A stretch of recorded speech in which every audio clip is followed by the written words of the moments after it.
Hello, everyone, and welcome to the Barbecue Bourbon and Business Podcast Show. My name is Helena, and joining me today is my very good friend and business partner, Luke. Hi, Luke.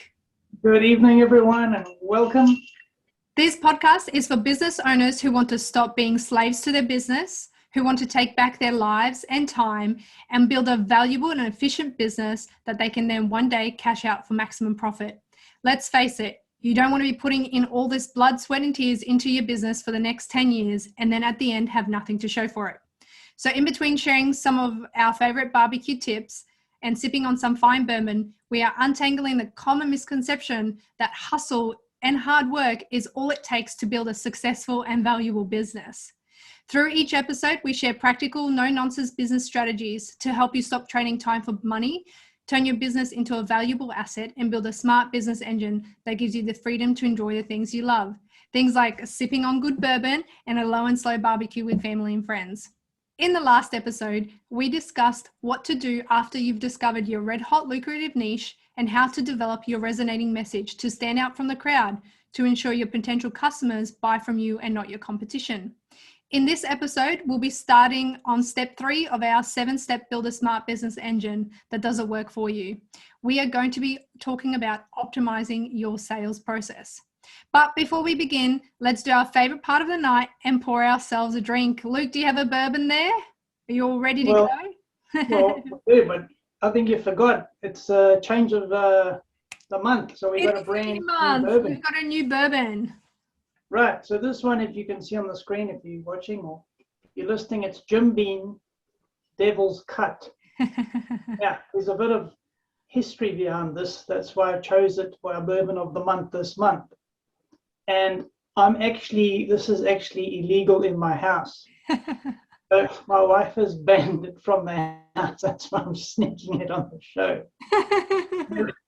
The reason is, she calls this monster juice, and it's happened twice. That's why we got the name monster juice. So a while back in New Zealand, when I lived in New Zealand, 2 of my very good friends and our wives were at my friend's batch at Langs Beach, which is in north of Auckland, and we were having a good evening, and my one friend Bruce brought out this Jim Beam Devil's Cut, and we got going and things were going good. And the next minute, I mean, we were well on form. I think we're trying to do some Mongolian throat metal singing and carrying on. Next minute, we were locked out the house, all 3 boys.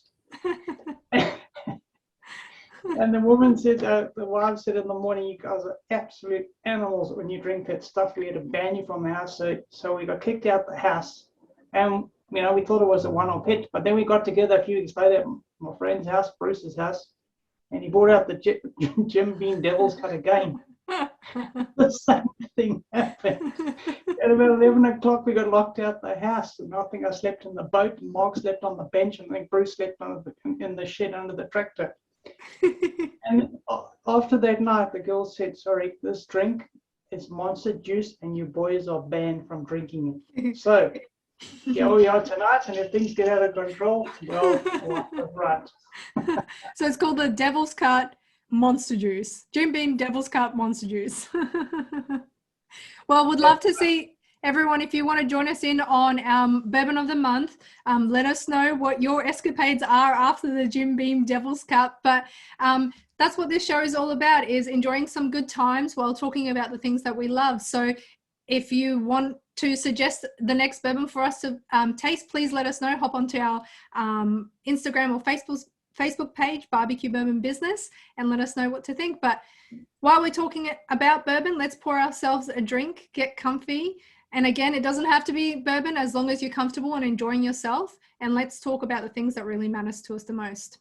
Now, Luke, before we begin, there's a very important reason why we didn't start with products and sales process when building your business like most businesses do. Isn't that right?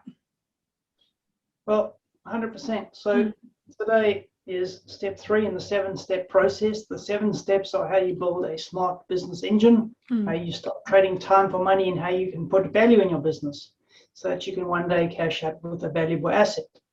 What's the point of just working and making profits? You should be thinking about building a valuable asset. So there's 7 steps to doing that. And step 3 is what we're talking about today, is optimize your sales. But there's a reason why it's step 3, and I'm going to explain that in a sec. But a quick recap on the first 2 steps. So step 1 is preparing your mindset for success. Now, you can go back to the previous episodes and see why this is so important and why so many business owners get that wrong. And then step 2 is optimizing your niche. Now, that's really important. Who wants to buy from you the quickest and the easiest, as opposed to who do you want to sell your stuff to? So what we're doing here is what we call optimizing. How do you become more efficient in your business? And you follow these steps. So today we look at step 3, optimizing your sales. What do you want? What do your customers want to buy from you the quickest and the easiest, as opposed to you selling them what you think they want? All right, that's very important. So this is split into 2 sections. The first one is the history of buying products, so customers buying your products. We're going to do a bit of analysis on that. And the second part is your sales process. So the first part is, well, what are you selling? Second part is, well, how do you sell it? And together, that's how you optimize your sales. So if we start off with an analysis of your selling history. Now, there's an 80-20 rule, which applies to pretty much everything in life. But what you want to do is you want to focus on your top sellers, right? The ones that give you the most profit. So profit's important. You can have best sellers that give you turnover, but you want to focus on the ones that make you the most money. Now, why? Why do you want to focus on these, right? Because if you optimize what is selling, then you optimize your marketing, your sales pitch, your sales training, your inventory levels. Which here's what most people do in their business.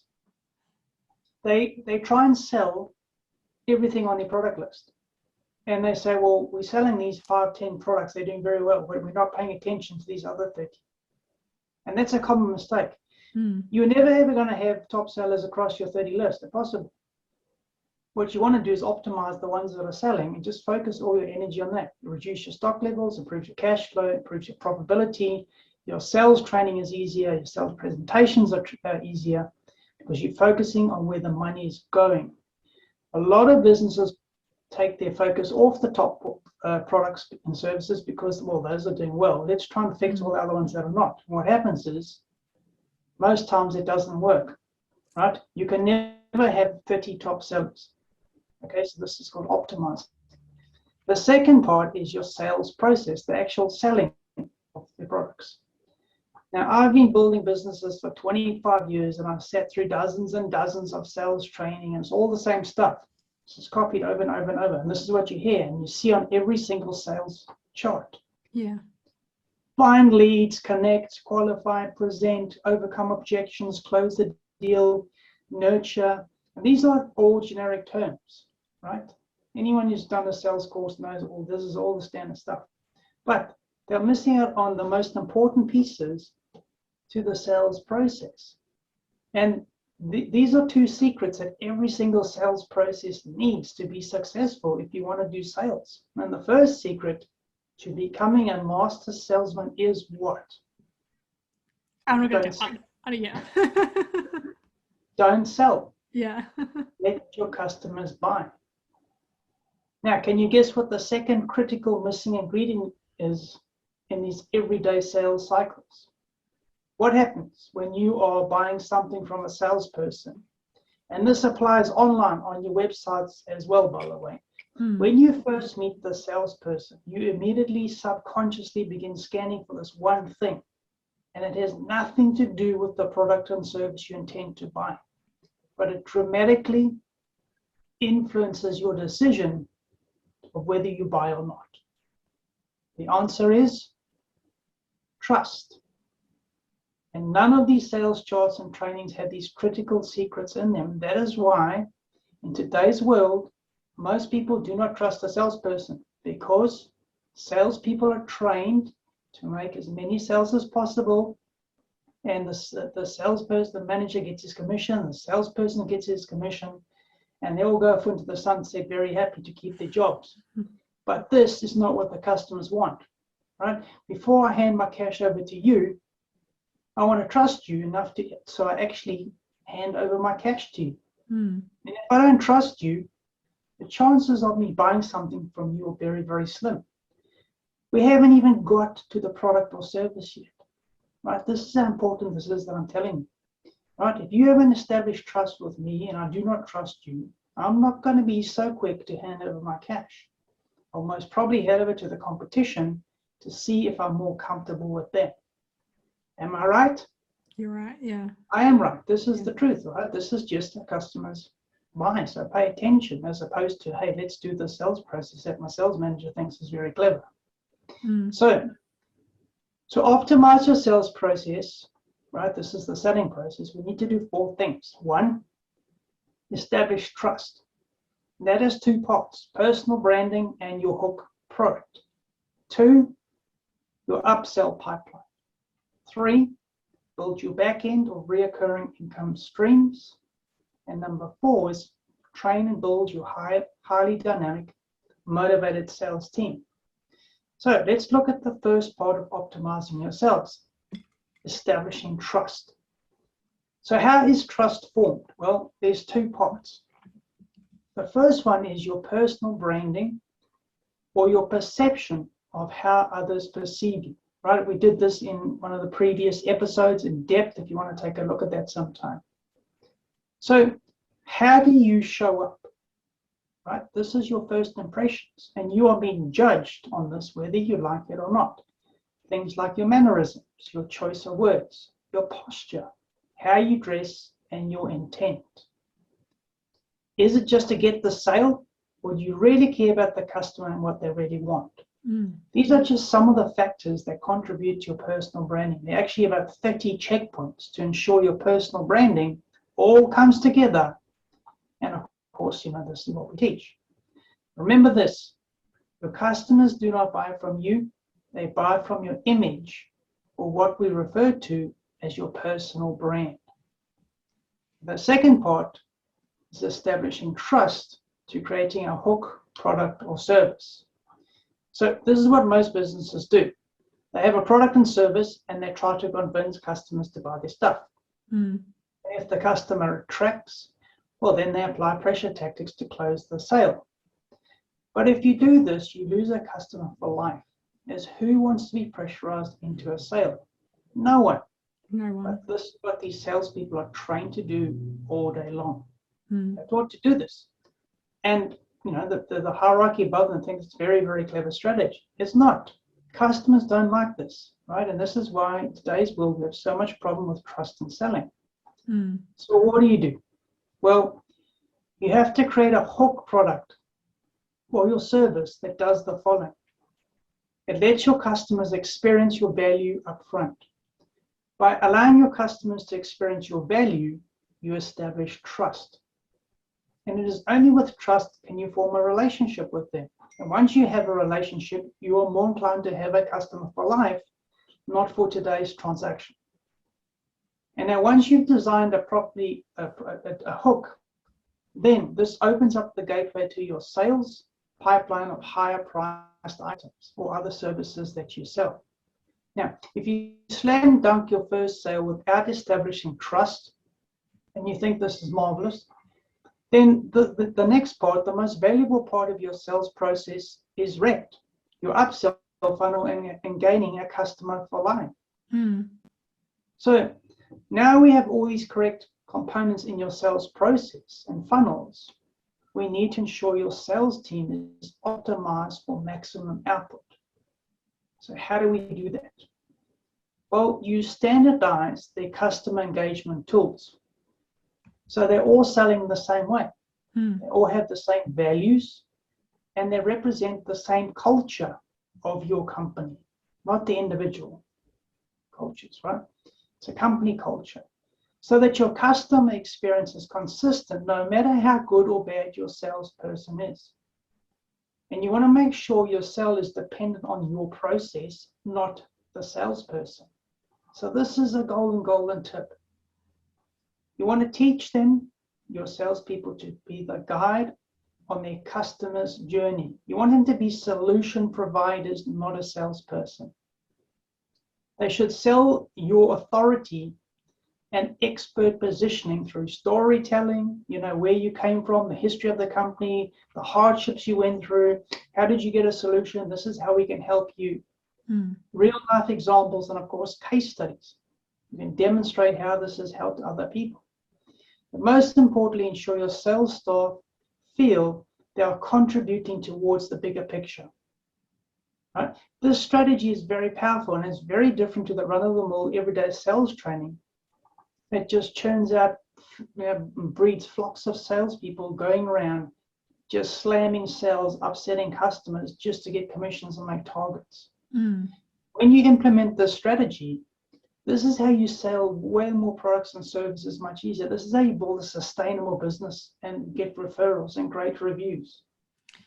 I think that's a lot of that is a really good point, Luke. Like creating the sales process, the biggest thing is that you have the customer for life, not just for that sales process. I think if you do pressure sales, you run the risk, one, of the customer not actually wanting to buy and just buying so that you will get off their case, right, and not being happy with the product or service at the end of it.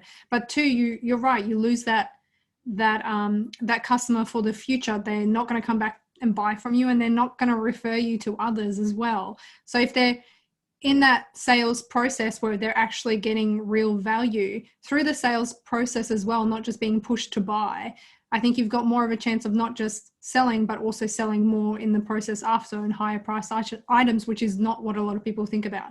They just think about selling that one product now for today to get that tick on the board that they've done that sale for the day or for the week or whatever, and not worrying about what happens after. And that, again, like you said, has a lot to do with culture of the business. The danger of telling your salespeople, look, of course, businesses have to have targets and things, but there's a way you go about it. Like if you say to your salespeople, you better get your 10 grand target for the day, or you're getting fired or you're getting replaced or whatever. The trouble with that is you can sabotage your culture and your values of your business. So the owner, good management, whatever, has spent years building great customer rapport. People love you, Google reviews. You start to expand and grow. Now you're the sales team. You're under the pump, maybe because the sales process is flawed. The products are not, the customer engagement strategy is not set up. The trust is not there. That's why the customer's not buying. Maybe there's a faulty product, whatever. And now the salespeople are under the pump. I've got a target, the sales manager on my back. So they start violating company culture, company values, just to get that sale. Now the customers who've been dealing for years, got big accounts, now get a really bad experience from the new salesperson who's probably trying to do a good job, but now knows, his ball's on the block. If he doesn't sell, he's going to be in big trouble. So this is where you've got to be so careful of the violation of your company culture and values. So this is why you've got to have a rigid process. Everyone has to understand how you sell, and that's really, really important. So I'll give you a real life example in a sec, but let me give you a hypothetical of what I'm trying to explain about the hook and the trust process. So let's say you have two ladies selling pies in a supermarket. One's across the road in one supermarket, one's in the other supermarket. And the first lady is got a beautiful design flyer, and she's standing at the entrance and she's telling everybody how marvelous her pies are, and she's handing out flyers. And she's, this is the best thing, whatever, take a flyer, and off she goes. Across the road at the other supermarket, a lady's got a little oven and a little stand, and she's cooking the pies, and she's taking them out and she's cutting them up. People can walk past and smell the beautiful smell and see her cutting them up, and she's offering them samples. So who out of those two do you think is going to sell the most pies? Definitely the lady giving out samples. Obvious, right? But I'm demonstrating a point. It's what philosophy of what I'm talking about today. It's optimizing your sales process. The first lady handing out flyers is selling, right? She's telling people this is the marvelous thing, you should buy it. The other lady is saying, hey, come taste my stuff. It's really cool. Do you like it? Or grab a 6-pack or take a family pack and whatever. She's allowing the customers to buy, right? She's establishing trust, no barrier. Oh, yes, this pie tastes lovely. Yeah, okay, I'll grab a 6-pack and take them home. That's the difference. What example of a chiropractor, they use the hook strategy, trust strategy. They have a 15-minute free session sometimes in the shopping malls. They have a little stand there. Or quite common, corporates go to corporate buildings where there's several hundred people, and they offer free 15-minute spine check if staff are working long hours. They've got sore backs and knees and necks and things, headaches. Chiropractor does a little demo and says, look, your knees are out, your spine is out, your neck is out, blah, blah. Come for some treatment. So they're given great value, identified a problem. They're being the guide, right? Here's your problem. You want more mobility, you want to get rid of the headaches, you've got back pains hindering your social life, your sports life, whatever. I can help you get there in some treatment. So when you go to the chiropractor's office and you do your first treatment, you should put you on some treatment plan of 12 weeks or whatever to fix your problem. That's what you call what I'm talking about, optimizing yourselves. But to end this off, I'll give you a real life example of my own businesses, which I like to always put my theory that I talk about, where does it all come from? It comes from my years of trying to build businesses and making lots of mistakes. So in my first business, which I talked about in depth over the last few episodes, a computer retail store, and the trouble at that time, early in South Africa in the 1990s, was families trying to buy computers. But the competition was selling computers out of converted houses. Retail hadn't become mainstream yet. And so the whole sales process was very unfriendly and very unsophisticated. Now, what do I mean by this? Well, you had families who wanted to buy a computer, and they were sold by these tech geeks, these guys who were building computers. And they talked in geek terms, RAMs and ROMs and gigs and this and that. And of course, they created zero emotional engagement with the customers and therefore no trust. So customers were not sure, whether they're buying the right computer, whether they're getting ripped off. They didn't know what the hell they were buying, all these geek terms. So the experience was very, very unpleasant. Now, back in the early 90s, computers were a huge ticket item, right? Not like today, we just throw yours in the bin every 3 or 4 weeks and buy a new one. Computers there were mainstream. They were big money. So it was a big decision. So I looked at all of this and I saw an opportunity to fix it based on the principles I've been teaching in this podcast series. And what I wanted to create was a hook to negate this fear and stop the erosion of trust during the sales process. So I created a process where firstly my sales team were trained to sell an accurate solution, right? A guide to help families buy the right computer to suit their needs in a way that they felt secure and comfortable, right? These are very important words I'm saying that was relevant to this particular case. Our sales teams were not allowed to speak in the geek terms, only outcomes of the products and what they did for the customers. And they did this sales process sitting at a desk with chairs over a cup of coffee. Yes, a simple thing like coffee, but man, what a difference it made to their business.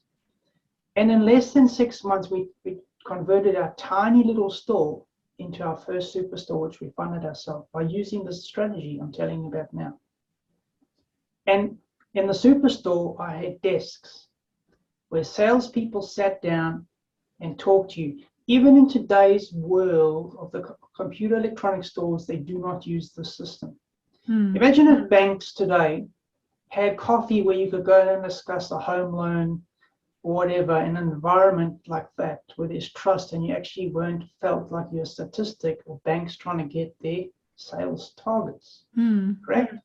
And the head office puts a big sign on the door, we care and we love our customers and blah, blah. And you can't get service, you wait 3 hours on the phone. That's what I'm calling the disconnect between culture, values, and execution on the ground level. So it's a complete shambles. And so there's no trust. The customer experience is a complete disaster.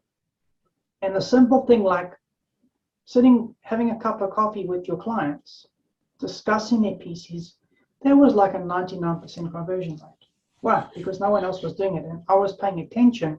How do I make my customers feel at ease and trust us, which was the objective, not to just sell. They then bought. Very, very important, okay? That became a $12 million business based on that very principle that I've just Told you. This is very, very different to slam dunking hard sales, ramming sales pitches down your throat to try and get the sale and get the next person in the door. And so that's the sales optimization process. And it really, really works. And both your staff and your customers will love it if you do it properly. So this is step 4 of our 7-step smart business engine system. And if you want to see all these steps in action with real life case studies, I show you how I built my businesses, how I've helped other clients step by step, you can check out the free workshop that I have. It's free, there's no catches or hooks. And I think there's a link below, Helena, that people can click on. I think it's an hour and a half, and I just go through everything for you that you can check out. I think you'll enjoy it. I'll put the link in the bottom of our description so everyone can have a look. I hope everyone's enjoyed this episode, because the sales process is something that businesses do focus on, but it kind of gets like it runs over too quickly, or things change really quickly. You get new staff that are doing things differently. So making sure you have a fully established sales process means that you can then get new staff, put them in, and the sales process continues on as per normal. I think this is a really big thing for businesses. And yes, there's some business owners out there who are small business owners who might not have a sales team, but this is something important for you to, even if you're just by yourself in your business, or you have a couple of staff who don't really do the sales part, but you do, is to have a look at your sales process. So have a look at the times that you've been part of a sales experience and what's made you comfortable and uncomfortable. I think the biggest one I can use as an example as well for people is like when you buy cars, right? You're there with an intent to buy. It's just what your experience will be. So if you have a bad experience with that salesperson, you're not going to buy the car. You're not even going to step foot into that sales office to even chat about it if that initial contact that you have with someone isn't a good experience. Would you agree, Luke? Absolutely. Yeah. I think if people paid attention to their customer experience as opposed to just selling product, basically what I said, set your whole business up, your sales process, optimize your products, process in place so that you are allowing your customer to buy from you. That's a structure, that's a process, that's a system. Very, very effective. Yeah, very different to just selling. You're creating an environment of the sales process, which I think is really powerful. So thank you for joining us, everyone. So like Luke said, if you want to know more about the sales process, we have the 7-step smart business engine free workshop training that you can access. And we're also going to be covering all of these steps further in depth throughout the podcast. But hopefully you enjoyed that. In the next episode, we are going to be discussing step 4, which is the one that everyone gets really excited about, which is optimizing your marketing. So hopefully after listening to the last few episodes, you can understand why most businesses fail with both their sales and their marketing. It's those first crucial steps that we talked about at the beginning that you need to get right before you start your sales and your marketing especially. And if you don't get them right, or you don't get them organized, or there's a very likely chance that both your sales and your marketing will fail. And that's just wasting your time and putting money down the drain. So if you want to see us live and our friendly faces, hop onto our YouTube channel, Barbecue, Bourbon and Business Podcast Show. We record every episode live and you can check it out. Hopefully we'll see you guys on the next podcast episode where, like I said, we'll be discussing step 4, which is optimizing your marketing. And if you enjoyed this episode, don't forget to leave us a review. We really appreciate it. And make sure you don't miss any new episodes. Don't forget to subscribe to Apple Podcasts, Google Podcasts, Spotify, or wherever you prefer to listen to your podcasts. Thank you, everyone. Good night, everyone. Ka-ching. Ka-ching.